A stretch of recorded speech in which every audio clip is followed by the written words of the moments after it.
నమస్తే. మనం మొదటి నుంచి అంటున్నటువంటి అది పీసీసీ కమిషన్, అది పీసీ ఘోష్ కమిషన్ కాదు. అది ఒక లోపభూయిష్టమైంది. అది కేవలం కేసీఆర్ గారిని, అదేవిధంగా కేటీఆర్ గారిని, హరీష్ రావు గారిని ఏదో రకంగా కుట్రపూరితంగా ఇబ్బంది పెట్టేటువంటి ప్రయత్నం అని కూడా మొదటి నుంచి కూడా బీఆర్ఎస్ శ్రేణులు, తెలంగాణ ప్రజానీకం మొదటి నుంచి భావిస్తున్నట్టుగా ఇవాళ హైకోర్టు కూడా అదే అభిప్రాయాన్ని వ్యక్తం చేసి ఆ కమిషన్ రిపోర్ట్ ఏదైతుందో పూర్తి లోపభూయిష్టంగా ఉంది. అది పనికిరాని రిపోర్టు, చెత్తబుట్టలో వేయాల్సిన రిపోర్ట్ అనేటువంటి అర్థం వచ్చే విధంగా ఒక ఏదైతే తీర్పు ఇచ్చిందో అది ఇవాళ రేవంత్ రెడ్డి గారి ప్రభుత్వానికి, కాంగ్రెస్ ప్రభుత్వానికి చెంపపెట్టు లాంటిది. ఎందుకంటే ఆ ఆ కాళేశ్వరం ప్రాజెక్టు విషయం లోపల ఈ కాంగ్రెస్ సన్నాసులు, బీజేపీ సన్నాసులు మొదటి నుంచి కూడా కాళేశ్వరం ప్రాజెక్ట్ అనేది బీఆర్ఎస్ పార్టీకి ఒక ఏటీఎంలుగా మారింది, అందులో దాదాపు 1,00,000 కోట్ల కుంభకోణం జరిగిందని చెప్పేసి ఒక పనికి మాలినటువంటి ఒక చెత్త ప్రచారాన్ని ప్రజలు నమ్మించే విధంగా ఎంత చేయాలో అంత చేసిర్రు. దాన్ని కూడా కొంతమంది ప్రజలు, అమాయక ప్రజలు నమ్మడం వల్ల మొన్న బీఆర్ఎస్ ప్రభుత్వం కూలిపోవడానికి, అంటే ప్రభుత్వం ఏదైతే పోయి కాంగ్రెస్ ప్రభుత్వం రావడానికి దోహదం చేసింది. ఇప్పుడు కాళేశ్వరం ప్రాజెక్టు గురించి ప్రజలంతా కూడా ఒక విషయాన్ని గమనించాలి. ఆ ప్రాజెక్టు పెట్టినటువంటి కాస్టే 94,000 కోట్లు అయినప్పుడు 94,000 కోట్లు పెట్టినటువంటి ఆ ప్రాజెక్టుకు 1,00,000 కోట్లు ఎట్లా అవినీతి జరుగుతుందో కనీసం కామన్ సెన్స్ ఉన్న బడికి వెళ్ళే పిల్లవాడినైనా, అంటే 100 రూపాయలు ఖర్చు 94 రూపాయలు ఖర్చు పెడితే 100 రూపాయల అవినీతి ఎట్లా జరుగుతుంది? Simple logic. ఆ సన్నాసులు ఎట్లా కూడా వాళ్ళు ఏమి చెయ్యరు. తెలంగాణ రాష్ట్రానికి 2 జాతీయ పార్టీలు బీజేపీ కాంగ్రెస్ చేసింది ఏం లేదు ఇప్పటి వరకు కూడా. సర్వనాశనం చేశారు. 6 దశాబ్దాలు నిరాఘాటంగా పరిపాలించిన ఇతర పార్టీలు. మన 2014లో తెలంగాణ రాష్ట్రం సిద్ధించక ముందు తెలంగాణ ఎట్లుండే? బీడుబడ్డ భూములు, మంచినీళ్ళ కోసం కూడా మన తల్లులు నెత్తి మీద కుండలు పెట్టుకొని కిలోమీటర్ల దూరం పోయి చెలిమలల్లా, అంటే ఆ వాగులల్లా చెలిమలు తవ్వి అందులో వచ్చేటువంటి నీళ్ళని తీసుకొని వచ్చేసి బావులు 7-8 గండాల బావుల్లో నీళ్లు తీసుకొచ్చుకొని గుక్కడి దాహం తీర్చినటువంటి దుస్థితి. హైదరాబాదులో ఎండాకాలం వచ్చిందంటే నీళ్లు దొరకక ఎటువంటి పరిస్థితి ఉండే, ఎటువంటి దుస్థితి ఉండే, ఎన్ని కరెంటు కష్టాలు. వ్యవసాయం ఓన్లీ వర్షాకాలంలోనే పండేది. యాసంగి పంటలు అనేది ఒక 10 ఎకరాల నాశనంకి ఒక ఎకరం యాసంగి పంట పండితే చాలా కష్టంగా ఉండేది. మొత్తం చెరువులన్నీ కూడా ఎండిపోయేది. మొత్తం ఇట్లా మనకు రేగడి చెరలలో ఉన్నట్టు రేగడిని రైతులు తోలేటోళ్ళు. ఇవాళ చెరువులు మొత్తం నిండుకుండలో ఎందుకున్నాయి? ఇంత మార్పు ఎందుకు వచ్చింది? 2014 ముందు ఎప్పుడైనా కూడా మనం నిండుకుండలో ఉన్న చెరువులను చూసాము మనం ఎండాకాలం లోపల. 2014లో కేసీఆర్ గవర్నమెంట్ వచ్చిన తర్వాత ఫస్ట్ టర్మ్లోనే అది ఒక యుద్ధ ప్రాతిపదికన మిషన్ కాకతీయతో చెరువులను పునరుద్ధరణ, ఆ తర్వాత కాళేశ్వరం ప్రాజెక్టు పూర్తి చేయడంతో నిండు కుండల్లాగా మారినాయి. భూగర్భ జలాలు పెరిగినాయి. ఇప్పుడు మన చెంబుతో నీళ్ళని ఇట్లా బావిలో ముంచుకొని తాగేటువంటి పరిస్థితి వచ్చింది. ఇప్పుడు మొత్తం వ్యవసాయానికి నీరు దొరకని పరిస్థితి నుంచి నీరు ఎక్కువైపోయినటువంటి పరిస్థితి ఎందుకు వచ్చింది? ఈ తేడా కళ్ళకు కనపడతా ఉంది కదా. రైతాంగం ఎందుకు మర్చిపోయింది? ప్రజలు ఎందుకు మర్చిపోయారు? ఎందుకు ఈ దిక్కుమాలిన కాంగ్రెస్ పార్టీకి ఓటేసి గెలిపించారు? అర్థం చేసుకోవాలి.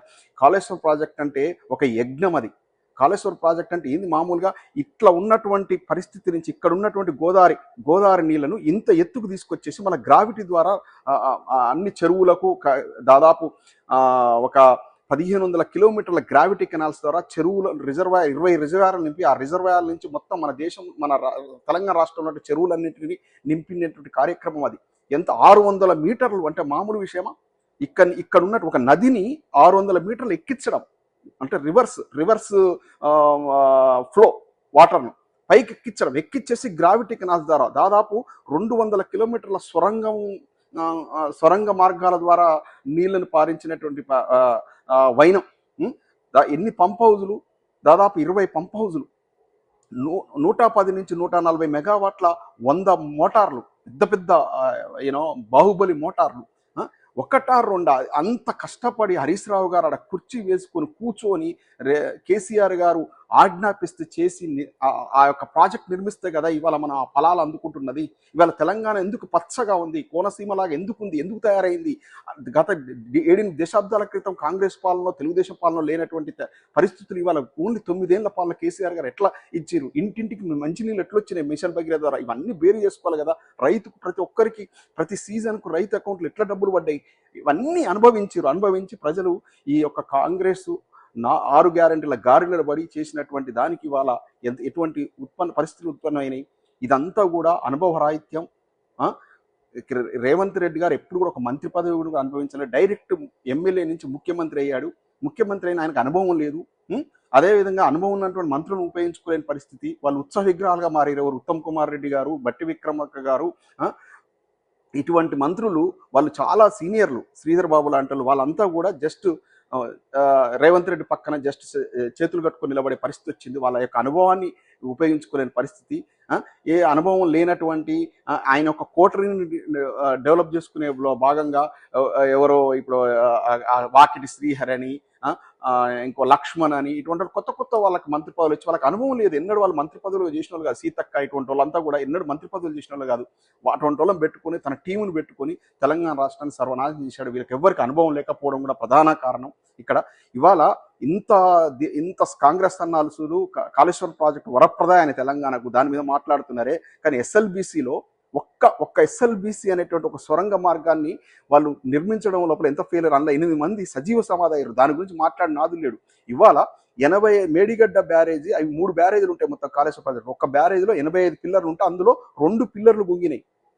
ఎంతో పెద్ద మనం ఒక అపార్ట్మెంట్ కట్టినా, ఒక పెద్ద ఏదైనా ప్రాజెక్ట్ తీసుకున్నప్పుడు ఏదో చిన్న చిన్న లోపాలు జరుగుతాయి. అది సాంకేతిక లోపమా, ఇంకొకటి అపవాదం ఏముందంటే ఆ రెండింటిని పిల్లలను పేల్చిరనేటి అపవాదం. దాని మీద కూడా విచారణ జరగాలి. ఈ కాంగ్రెస్ సన్నాసులు దేనికైనా ఇచ్చేస్తారు, రాజకీయాల కోసం దేనికైనా ఒడిగడతారు. అది ఏం జరిగిందని 2 పిల్లర్లు కుంగినాయి. అది కూడా బీఆర్ఎస్ గవర్నమెంట్ ఏం చేసిందంటే, ఒక కాంట్రాక్ట్ ఎవరికైనా ఇస్తున్నప్పుడు ఆ కంపెనీతో ఒప్పందం చేసుకుంది. తర్వాత మెయింటెనెన్స్ కూడా వాళ్ళే చేయాలి. ఎందుకంటే ఇట్లా వేసేసి అట్లా పోతే కాదు. అది ఆ కంపెనీ ఎలాంటి అనే కంపెనీ వచ్చేసి మేము ఫ్రీగా చేస్తామన్నది. అంతా కూడా 200 కోట్లు 300 కోట్లతో రిపేర్ అయ్యేటువంటి పరిస్థితి. అంటే 94,000 కోట్లు పెట్టినటువంటి ప్రాజెక్ట్ లోపల 200-300 కోట్లు పెద్ద మెయింటెనెన్స్ పెద్ద ముచ్చట. మెయింటెనెన్స్ కూడా ఇంపార్టెంట్ కదా, మెయింటెనెన్స్ పెద్ద ముచ్చట కదా. 2 పిల్లలు కుంగినాయి, దాన్ని రిపేర్ చేసుకుంటూ అయిపోయేది. తన గురువు చంద్రబాబు నాయుడు గారికి గోదావరి నీళ్లు వదలాలనే ఒక కుట్రకోణం కూడా దీంట్లో ఉందని అంటున్నారు. ఎందుకంటే మన దగ్గర ప్రాజెక్టును, మేడిగడ్డ ప్రాజెక్టు ఆ కుంటిసాకుతో 2 పిల్లలు కుంగినాయని కాళేశ్వరం ప్రాజెక్టు పండబెడితే నీళ్ళన్నీ కూడా అటు ఫ్లో అయ్యి అక్కడ వాళ్ళకి ఆంధ్రప్రదేశ్కు లబ్ధి జరుగుతుంది. తెలంగాణ దివాలా తెలంగాణ అంటే ఫెయిల్యూర్ తెలంగాణ చూపించాలంటే కుట్రలో భాగం కూడా ఇది జరిగిండొచ్చు. 2.5 సంవత్సరాల నుంచి కూడా మేడిగడ్డ పనులు ఎందుకు చేయలేదు? ఆ 2 పిల్లర్లు ఎంతసేపు ప్రిపేర్ చేయడం? ఇవాళ పోయి కేసీఆర్ గారు నిన్న జగిత్యాల మీటింగ్ పెట్టని చెప్పి దానికి పోటీగా పోయి అక్కడ మేడిగడ్డ పర్యటన పెట్టి అక్కడ చేసింది ఏంటి? ఇప్పుడు అంటే 6 నెలలు సాయిల్ టెస్ట్ చేస్తారట.